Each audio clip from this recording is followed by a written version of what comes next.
Assalamualaikum warahmatullahi wabarakatuh. Nawaitul i'tiqafa fi hadzal masjid lillahi ta'ala. Alhamdulillah, alhamdulillah, nahmaduka rabbi kama 'allamtana an nahmada wa nusalli wa nusallimu ala habibina Mustafa sallallahu alaihi wasallam. Subhanaka la ilma lana illa ma 'allamtana innaka antal alimul hakim. Wala hawla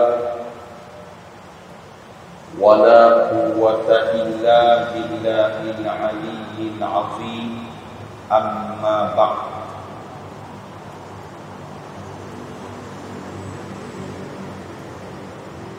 Dimuliakan ashabul fadilah, tuan imam, seluruh jawatan kuasa masjid,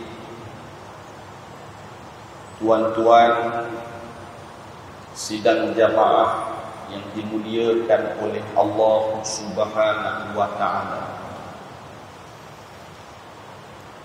Alhamdulillah,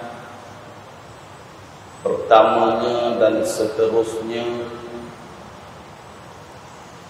marilah sama-sama kita merofakkan kesyukuran kita kepada Allah Subhanahu wa ta'ala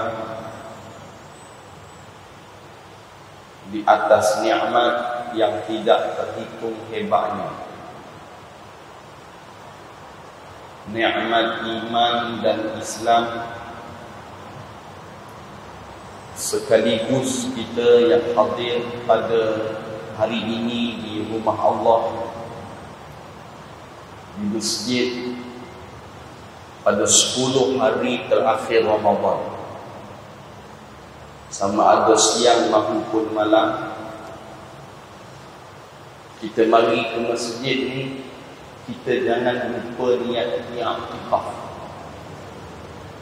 Jangan kita terlupa berniat i'tikaf. Diri kita ni, baik siapa sekalipun, pengurusi masjid ke, tok imam masjid ke, tok bilal ke, jawatan kuasa, semua tak boleh mewakafkan diri untuk masjid. Wakaf ni maksudnya terhenti. Macam mana rehal ni wakaf, dia tak boleh bawa keluar daripada masjid. Meja ni wakaf, dia tak boleh bawa keluar daripada masjid. Kursi ni wakaf, dia tak boleh bawa keluar daripada masjid. Karpet ni wakaf, dia tak boleh bawa keluar daripada masjid. Adapun kita, saya sendiri, tuan-tuan semua, kita tak boleh wakafkan diri kita untuk masjid. Yang kita boleh untuk masjid ni hanya beriktikaf. Hanya untuk beriktikaf. Iktikaf ni maksudnya bila kita masuk dalam rumah Allah, pergantungan hati kita ini untuk masjid. Pergantungan hati kita ini sama ada kita semayang, atau kita berfikir, ataupun kita membaca Quran, ataupun kita berada dalam majlis ilmu, maka itu dipanggil SOP i'tikaf tadi. Orang sebut SOP penjarakan, SOP tutup muka, SOP ni semua ni yang kerajaan susun ni, tak apalah, kita ikut. Tapi SOP yang sudah disusun oleh Nabi Muhammad SAW lebih kurang 1450 tahun dulu, iaitu bila masuk masjid ni, kita mesti beriktikaf. Bahkan orang yang beriktikaf ni, dia didoakan akan malaikat yang duduk di masjid. Dia ada malaikat duduk di masjid. Malaikat yang duduk di masjid mendoakan bagi orang yang beriktikaf. Ada orang kata, macam mana nak iktikaf? Sekarang tak boleh tidur masjid. Iktikaf ni bukan nanti tidur. Duduk maghrib dengan isyak pun boleh iktikaf. Duduk isyak sampai tarawih habis pun boleh iktikaf. Mari tengah malam pun boleh iktikaf, walaupun sekejap. Iktikaf ni, orang yang beriktikaf ni Nabi sebut dalam kitab Riyadus Salihin min kalami Sayyidil Mursalin sallallahu alaihi wasallam, orang yang beriktikaf ni didoakan baginya akan para malaikat. Malaikat doa dekat dia. Malaikat kata, Allahumma ghfir lahu. Ya Allah, ampunkan dosa bagi orang-orang yang beriktikaf. Allahumma irhamhu.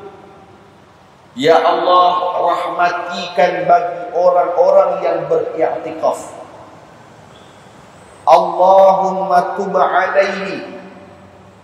Ya Allah, terimakan taubat bagi orang-orang yang beriktikaf. Yang ini kita kata iktikaf tu 10 hari terakhir Nabi kata iktikaf. Ini kelebihan iktikaf. Dan sudah tentu pada 10 hari terakhir ni tak ada doa yang paling besar yang disebut innaka afurun karimun tuhibbul afwa fa'fu anni. Allahumma innaka afurun karimun tuhibbul afwa fa'fu anni. Ya Allah, sesungguhnya Engkau ya Allah ampunkan dosa aku, ampunkan dosa aku, ampunkan dosa aku. Cuma Imam Ghazali kata apa? Kalau kita minta Allah ampunkan dosa kita, mungkin Allah tak tengok mana. Allah tak lihat mana pun. Tapi Allah ni, dia akan lihat doa kita ni, dan Allah akan angkat doa kita ni dengan asbab wa an walidayya, dengan sebab kita mendoakan bagi kedua orang tua kita. Kita doa dekat dua orang tua kita, baru Allah tengok doa kita. Semacam mana dalam sejarah. Dalam sejarah, satu orang lelaki yang Nabi kata doanya sangat mustajab. Nabi kata, ya Umar bin Al-Khattab, kamu pergi jumpa orang ni, minta Allah ampunkan dosa kamu. Nabi kata dekat Umar bin Al-Khattab radhiyallahu an, kamu pergi jumpa orang ni supaya orang ni minta Allah ampunkan dosa kamu. Umar ni punya hebat. Nabi kata kalau ada Nabi lepas aku, Umar akan jadi Nabi. Kalau ada Nabi, kalau ada Rasul, Umar akan dilantik menjadi Nabi. Tapi Nabi kata apa? La Nabi ya ba'dah. Lepas ni memang tak ada Nabi. Akan tetapi Nabi suruh Umar pergi jumpa orang. Siapa dia? Uwais Al-Qarni. Apa kelebihan Uwais? Antara selain dia memuliakan ilmunya, doa dia ni, dia tak pernah doa untuk diri dia. Disebut dalam riwayat, disebut oleh Imam An-Nawawi rahmatullahi alaih bahawa Uwais ni dalam hidup dia mendoakan bagi ibunya. Sampai mak dia cakap dekat dia, mak dia kata, Uwais, doalah dekat engkau pula. Asyik doa dekat mak dia, doa dekat engkau pula. Berbanding kalau kebanyakan di kalangan kita, mak kita kata doalah kat mak biar mak sihat, tolonglah engkau doa tak kat mak. Mak kita tanya gitu, doa mak, jangan lupa doa kat mak. Tapi Uwais Al-Qarni, sampai mak dia kata, Uwais, kau doalah kat diri engkau pula, asyik engkau doa je dekat mak. Ini punya hebat Uwais Al-Qarni. Jadi saya sebut tadi, kalau kita minta Allah ampunkan dosa kita saja, mungkin Allah tak lihat mana. Tapi asbab dia, kita doakan untuk orang tua kita, untuk orang tua kita, ya, yang sudah meninggal dunia, lebih-lebih lagi kita doa dekat dia, maka Allah Ta'ala lebih lihat. Pagi tadi saya buat qiyam. Saya dalam qiyam tu kita buat doa, Allah ampunkan dosa kami, dosa ibu ayah kami, dosa ibu ayah mertua kami. Jemaah duduk belakang, amin, amin, amin, amin. Satu hamba Allah ni pas qiyam tu mari jumpa saya ni ustaz, dia kata, kalau doa untuk mak ayah ni minta Allah ampunkan boleh lagi, tapi untuk ayah mertua saya ni tak boleh, dia kata. Kenapa? Sebab mak ayah mertua saya ni orang Kristian. Saya kata, mak ayah mertua ada lagi ke? Ada. Kalau macam tu, doa biar Allah beri hidayat, Allah beri tunjuk, taufik dan hidayat kepada mak mentua. Lebih-lebih lagi pada 10 malam terakhir Ramadan. Macam mungkin tuan-tuan kenal Ustaz Farid Razi. Ustaz Farid Razi ni, dia pergi haji dengan saya tahun 2018. Dia cerita mak dia memohon kepada Allah pada 10 malam terakhir Ramadan. 10 malam terakhir Ramadan, minta mak dia masuk syurga, minta mak dia masuk Islam, minta mak dia masuk Islam. Mak dia masuk Islam. Masuk Islam seminggu je, meninggal. Allah Akbar. Minggu meninggal dia. Dia kata berkat, dia kata doa 10 hari terakhir Ramadan, kata Allah beri taufik, beri hidayah pada 10 hari Ramadan. Maka dalam 10 hari ni kita mari i'tikaf. Kita minta Allah ampunkan dosa kita dan dosa dua orang tua kita. Dalam masa yang sama kita i'tikaf tadi, malaikat yang duduk di masjid, masjid ni ada malaikat dia. Sebab tu orang kata beribadah ni di mana-mana sama saja. Tak sama. Di masjid boleh i'tikaf, di rumah tak boleh i'tikaf. Walau besar mana rumah kita, walau cantik mana rumah kita, dia tak boleh i'tikaf. Di masjid boleh i'tikaf. Walau dia kecil, walau dia buruk, dia boleh i'tikaf. Maka sidang jemaah yang dimuliakan oleh Allah Subhanahu wa taala, malaikat berdoa kat kita, ampunkan dosa orang ni, rahmati orang ni, kurniakan taubat bagi orang ni, ampunan bagi orang ni. Malaikat doa. Siapa malaikat ni? Malaikat ni satu-satu makhluk yang doa dia tak ada hijab. Tu main. Doa malaikat. Malaikat bagi doa kat kita. Saya ingat lagi kata Fadilatul Syekh Dr. Yusri, muhaddis hafizahullah. Dr. Yusri ni dia mengajar kat Masjid Azhar.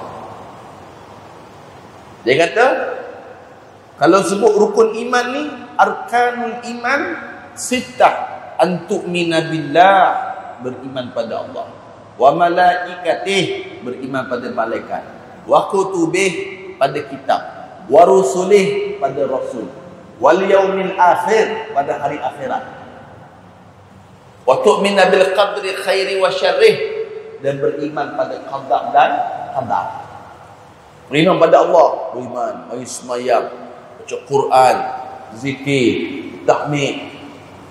Beriman pada Rasul, beriman, buat maulid, mari selawat. Beriman pada kitab, baca Quran, bercita-cita nak tengok Quran ini dilaksanakan. Beriman pada hari kiamat, beriman, yakin di sana ada tanda-tanda kiamat kecil. Beriman pada qada-qada, beriman kerana hidup mati ni ketentuan Allah, rezeki, umur, jodoh, semua ni lah. Tapi bila sebut beriman pada malaikat, orang ni beriman pada malaikat ni, Rakib, Atid, Israel, Mukanakir, Jibril, lepas tu malaikat Ridwan, malaikat Malik, malaikat Israfil. Lebih daripada tu tak ada dah, habis malaikat. Bahkan malaikat ini lebih ramai daripada seluruh makhluk Allah. Kalau dihitungkan seluruh makhluk Allah, manusia, jin, binatang, pasir, ikan, semua dalam lautan, dan dihitung dengan malaikat Allah, besar lagi, ramai lagi malaikat Allah. 10 malam terakhir yang kita nak kejar di malam Al-Qadar, yang kita nak dapat ni malam Al-Qadar. Satu malaikat, nama dia Ra'isun Malakun Man, Jibril alaihi salam. Jibril ni ketua bagi orang kata sekalian malaikat. Jibril disebut dalam riwayat, Jibril ni dia ada 600 sayap. 600 sayap. Satu-satu malaikat yang tiap-tiap hari dia mandi dalam syurga, Jibril lah. Sebut dalam hadis. Ini bukan cerita dongeng ni. Bukan apa ni, cerita-cerita orang buat ni. Jibril ni dia mandi dalam syurga tiap-tiap hari. Dan dia ada 600 sayap. Kalau lepas dia mandi, dia kibah sayap dia tu, dia kibah. Air yang jatuh tu semua jadi malaikat. Allah. Jibril ni ada 600 sayap. Kalau dia buka satu sayap dia, tutup gelap habis. Masyriq wal maghrib, timur dan barat. La ilaha illallah. Malaikat, ya Allah. Satu orang ulama di Mesir, ulama hadis, dia ni ada 2 PhD. Satu PhD hadis, satu PhD hadis, yang kedua dia ada CJ, pakar bedah. Dia baca, hal ata 'alal insani hinun min ad-dahri lam yakun syai'an madhkura inna khalaqnal insana min nutfatin amsyajin nabtalihi faja'alnahu sami'an basira. Manusia ni jadi dia apa? Min nutfah amsyajin nabtalih, nutfah air mani yang tidak memberi sebarang manfaat. Tapi bila bersetubuh suami isteri, lepas tu benih tu, orang kata daripada ribu-ribu, ratus-ratus benih tu, satu je lekat dekat rahim. Lekat, lekat tu, perempuan tu pun lawyer. Dia kata, ni pregnant. Mengandung. Siapa yang bagi lekat? Memanglah Allah. Allah suruh siapa tiup? Malaikat tiup. Tiup. Habis lemah badan perempuan.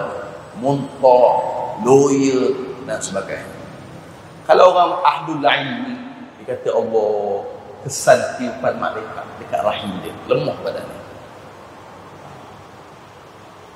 Malaikat punya kerja semua ni. Dan kita nak dapat malam Lailatul Qadar, salah satu daripada malaikat turun. Betul tak? Duk cerita Lailatul Qadar. Nak cerita Lailatul Qadar, malam Lailatul Qadar malaikat turun. Dan sejauh mana keimanan kita dengan malaikat? Kita mari masjid. Apa sebab mari masjid? Saya mari masjid ni sebab Allah gerakkan. Memanglah Allah gerakkan hati kita. Dekat sana ada satu malaikat Nabi. Macam mana dia dapat Quran? Allah turunkan. Siapa bawa? Jibril. Kita mari masjid, siapa gerakkan hati kita? Allah. Mesti ada gerakan. Siapa dia? Mulhim. Man huwa mulhim? Malaikat yang memberi ilham kat kita. Oh, Zuhur ni main masjid lah. Bila puasa ni tak payah lepak lah kedai kopi, payah baca Quran, payah syak ni. Tengah malam ni kena bangun tahajud. Bulan puasa ni kena banyak qiyam, kena banyak sedekah, kena banyak beri orang makan, kena bantu orang susah. Wa yut'imut ta'am, wa siqayatul al-ma', beri orang minum air. Siapa bagi? Malaikat. Selain daripada doa orang tua kita yang soleh dan solehah, mak kita, ayah kita, tok orang kita dulu doakan kita biar kita jadi orang baik. Kita juga kita kena sedar kita didoakan oleh malaikat.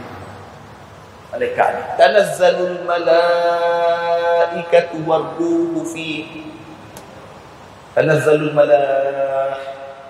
semua malaikat turun. Barulah malam tu diiktiraf. Malam tu dengan malam Al-Qadar. Malam yang lebih baik daripada 1000 bulan. Ada kita kata, orang kata malam tu macam mana ibadah 83 tahun. Bukan macam 83 tahun.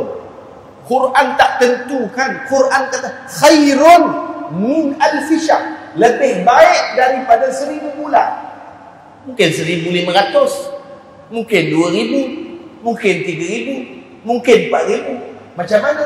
Atas ibadah waktu lah. Kalau dia mari maghrib, dia mari isyak, lepas tu dia balik, dia dapat juga dengan ibadah yang dia buat tadi.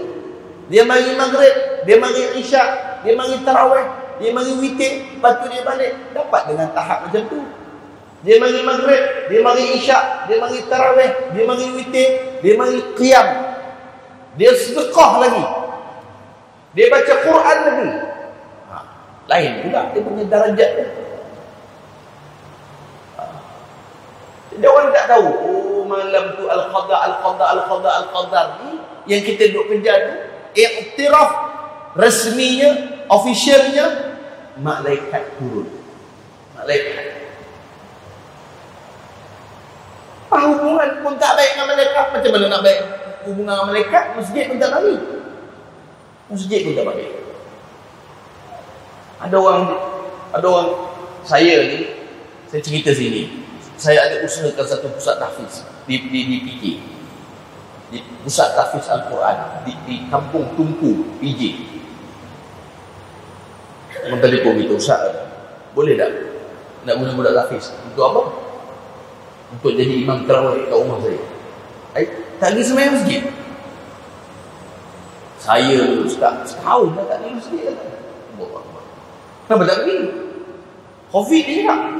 Lah, memanglah Covid. Kita SOP semua. Lama takut Covid ni tak main masjid. Mati bila-bila boleh mati. Betul. Kita mesti orang kata mencegah itu. Lebih utama. Agama pun ajar. Tapi pemerintah kata pergi masjid. Boleh pergi masjid sekarang. Pergi je tak? Setahun tak pergi masjid. Tak tahulah Giant, Tesco, pasar tani pergi ke tak pergi. Masjidnya Covid. Masjidnya Covid. Ada kat rumah saya budak tak boleh pergi sekolah. Kan sekarang sekolah tak boleh pergi. sekolah cuti kuarantin 2 hari 3 hari. Tanya, kenapa tak pergi sekolah? Main bola ni. Ni bulan puasa. Pun lepas asar dia tak pergi. 4 setengah main bola. Tak pergi sekolah. Dia kata, tak pergi sekolah, ustaz, dia kata. Kenapa? Kita orang semua kontak rapat. Sedap dia pun tak tahu apa dia kontak rapat. Sekolah suruh balik duduk rumah nak sanitize, dia cakap dia kontak rapat. Habis main bola ni dekat Padang tak ada covid kat sekolah.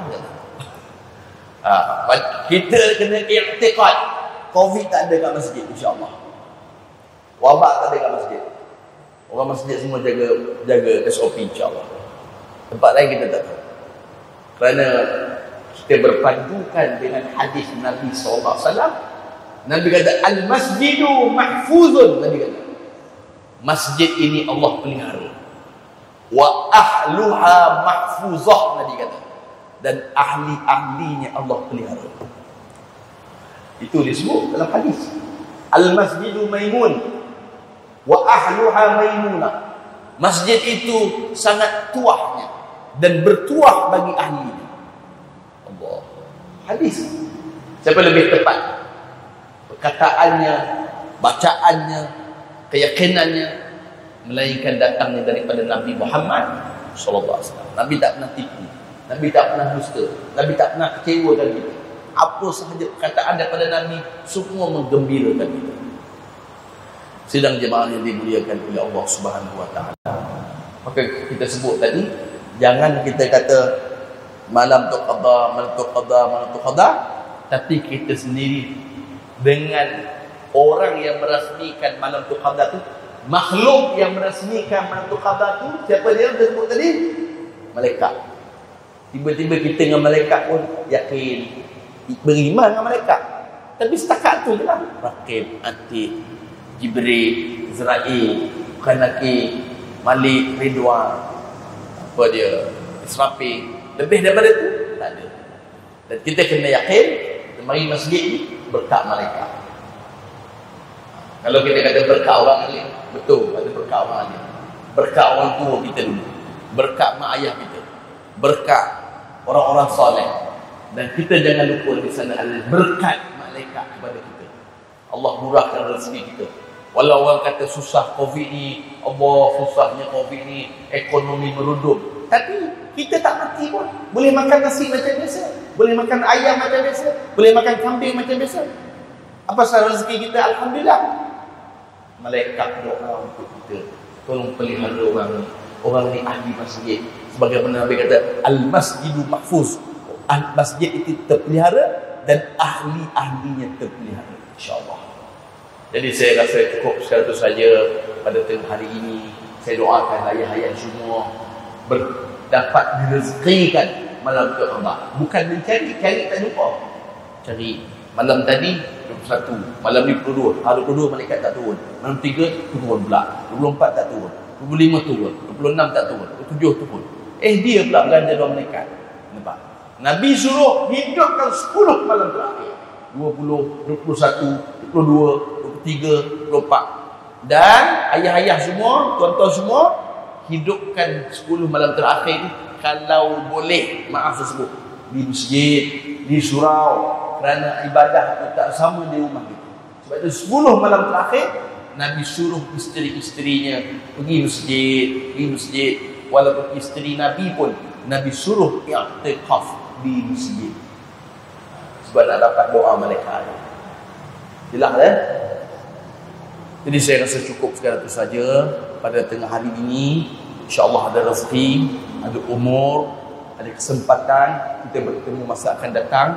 Kita doa kalau kerajaan nak buat PKP ke, PKPD ke, PKP apa PKP ini pun, kita harap masjid kita dapat duduk insyaAllah di seluruh negara. Ya, kalau tak dapat jumlah yang ramai, paling kurang jumlah sedikit, paling kurang masjid ni dibuka insyaAllah. Kita tak mahu ada setengah-setengah masjid. Saya dapat maklumat satu negeri itu masjid tutup, tapi kedai makan buka, kedai colek buka, pasar raya buka. Masjid tutup sebulan Ramadan, bahkan dia kabarkan akan dibuka pada 15 Syawal. Apa jadi? Kalau orang masuk masjid, kompon 5,000 kata. Tak apa. Tapi yang kita sedih tu, masjid tutup, kedai makan boleh. Satu meja 2 orang. Satu meja 2 orang, jangan lebih. Nah, kalau kedai makan boleh buka, satu meja 2 orang. Apa ni, pasar raya boleh masuk 500 orang. Pasar raya sebab kita tak ada ni, kita dah masjid. Jadi kita harap apa segala keputusan PKP ke PKPD ke KPKP apa sekalipun, rumah-rumah Allah ni dapat dihidupkan dalam masa-masa berbakti. Sayanglah kita dah buat daripada malam pertama Ramadan sampai malam 10 awal, 10 tengah, tiba-tiba 10 akhir dapat tahu tak boleh datang masjid. Sayang. Dan kita harapkan pemerintah supaya membuat keputusan dengan baik, insya-Allah. Pemerintah pun makhluk juga, kan? Dia keputusan yang tak boleh diubah adalah keputusan yang ditentukan oleh Nabi Muhammad SAW. Itu tak boleh ubah sebab keputusan wahyu, kan? Wahyu dia tak boleh ubah. Tapi keputusan makhluk dia boleh ubah. Macam ni. Manusia, apa? Manusia dia boleh mengubah, ya taghayyar, mengubah bentuk keadaan. Sallallahu ala nabiyina wa maulana Muhammad wa ala alihi wa sahbihi wasallam. Assalamualaikum warahmatullahi wabarakatuh.